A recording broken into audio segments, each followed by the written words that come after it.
The movie starts in 1912 with a teenage boy named Albert Narracott from Devon, England.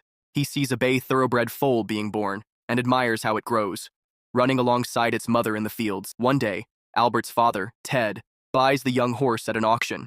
Even though a friend suggests a stronger horse that would be better for farm work, Ted ignores the advice and keeps bidding, not wanting to lose to his landlord, Mr. Lyons. In the end, he pays 30 guineas for the horse, which is a huge amount. Because of this, he doesn't have enough money to pay rent, and Mr. Lyons threatens to take their farm if the money isn't paid by autumn.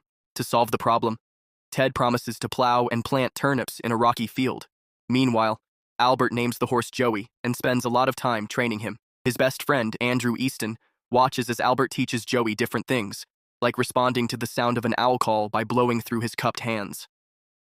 Ted, who has a bad leg from an old war injury, is often seen drinking from a flask.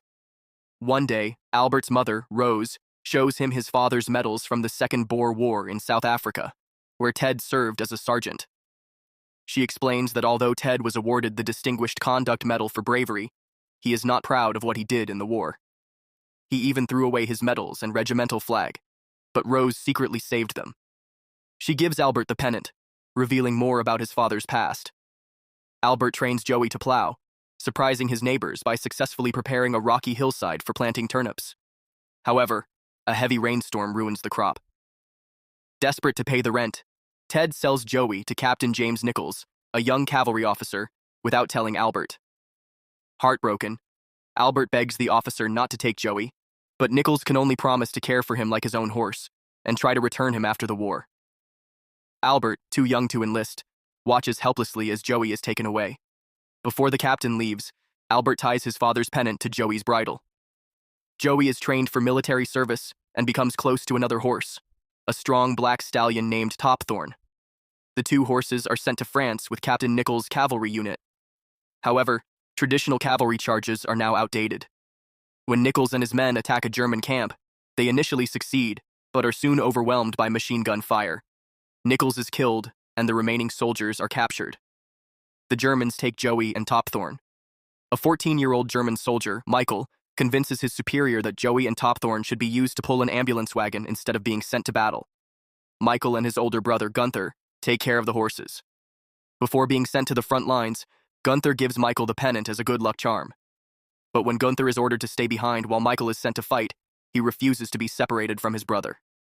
He takes Joey and Topthorn, and together they escape on horseback, hoping to reach Italy. That night, they hide in a windmill on a farm, but German soldiers find them the next morning. Since they abandoned their posts, they are executed by a firing squad. Afterward, a young French girl named Emily, who lives on the farm with her grandfather, discovers Joey and Topthorn in the windmill. She cares for them lovingly. When German soldiers come to take supplies, she hides the horses in her bedroom to keep them safe. Emily has a condition that makes her bones fragile, so she isn't allowed to ride. But on her birthday, her grandfather lets her ride Joey for the first time. Excited, she takes him up a hill near the farm. This turns out to be a mistake. The same German soldiers who raided the farm earlier spot Emily and take both horses, ignoring her desperate pleas. Her grandfather is left heartbroken, but he keeps the pennant. Joey and Topthorn are forced into hard labor, pulling heavy artillery for the German army. The work is brutal, and many horses die from exhaustion or gunfire. A kind German soldier named Private Friedrich tries to protect them, doing what he can to help them survive. By 1918, Albert has joined the British Army and is now fighting in the Second Battle of the Somme, alongside his friend Andrew. They are under the command of David, the son of their former landlord Lyons. During a fierce battle, Albert, Andrew, and several other British soldiers bravely charge into no man's land. Against all odds, they make it across and take cover in an abandoned German trench. However, just as they think they are safe, a gas bomb explodes, filling the entire trench with poisonous gas. Meanwhile, Joey and his companion, Topthorn, have endured years of hard labor in the German army. Most horses don't survive for long under such harsh conditions, but Joey and Topthorn have managed to stay alive. Unfortunately, Topthorn is now exhausted and can no longer continue. His strength gives out, and he collapses and dies. Kind caretaker Friedrich is heartbroken, but is soon dragged away by other German soldiers, leaving Joey alone. Lost and frightened, Joey runs away and finds himself in the middle of a battlefield. Suddenly, a massive tank rolls toward him. Terrified, Joey gallops across the devastated landscape, dodging explosions and running past fallen soldiers. Eventually, he becomes trapped in the barbed wire fences of no man's land. His body is cut and tangled, and he can no longer move.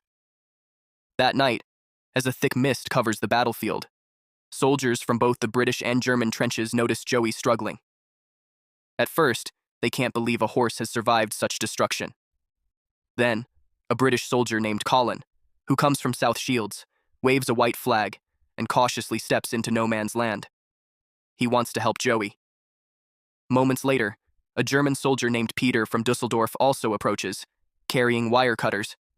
The two soldiers, enemies in war, work together to free Joey from the barbed wire. Once Joey is free, they realize they both want to take him back to their side. To decide who gets to keep him, they flip a coin.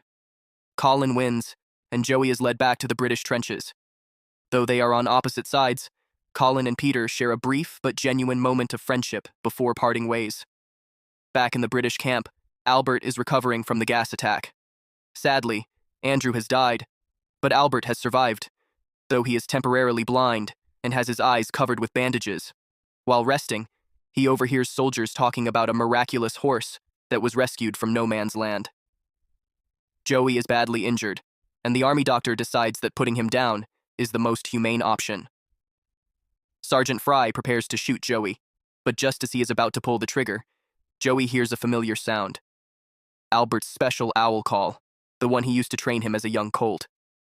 Instinctively, Joey pricks up his ears and rushes toward the sound. Albert is led through the crowd of soldiers, still unable to see, and calls out to Joey again. Recognizing his voice, Joey hurries toward him. Albert, despite his blindness, describes Joey's unique markings in perfect detail. At first, the doctor is skeptical, as Joey is covered in mud. But when the soldiers wash him off, they see his 4 white socks and the diamond-shaped star on his forehead, proving Albert's claim. The long-lost friends are finally reunited. On November 11th, 1918, the war ends with the signing of the armistice. Around the same time, Albert's eyesight returns. However, he soon learns that only officers' horses will be allowed to return home. Since he is just a regular soldier, he will have to buy Joey at an auction if he wants to take him home. Albert's fellow soldiers, knowing how much Joey means to him, pool their money together so he can bid for his beloved horse. At the auction, Albert places his bids, but a French butcher, who wants Joey for meat, keeps raising the price. Albert can only afford to bid up to £30, but suddenly, another bid comes in, £100. The bidder is an elderly man, Emily's grandfather. The butcher is ready to challenge him, but Emily's grandfather makes a bold declaration. If someone bids against him, he will sell his coat and bid £110. If challenged again, he will sell his entire farm and bid £1,000. No one dares to outbid him. He wins the auction and takes ownership of Joey. Albert is heartbroken. Emily's grandfather tells him that Emily has passed away. After hearing about the miracle horse, he walked for 3 days to buy Joey back in her memory. He intends to take Joey home, as Emily would have wanted. Albert pleads with him to reconsider. At first, the old man remains firm. But then, something unexpected happens. Joey turns away from Albert and walks over to Emily's grandfather, pressing his nose against him as if to say goodbye. This touches the old man's heart. He then pulls out a small object, the military pennant that once belonged to Albert's father. He asks Albert if he recognizes it. Albert immediately identifies it, explaining its history. Seeing this, Emily's grandfather realizes that returning Joey to Albert is the right thing to do. He gives Joey back to Albert, believing it is the best way to honor Emily's memory.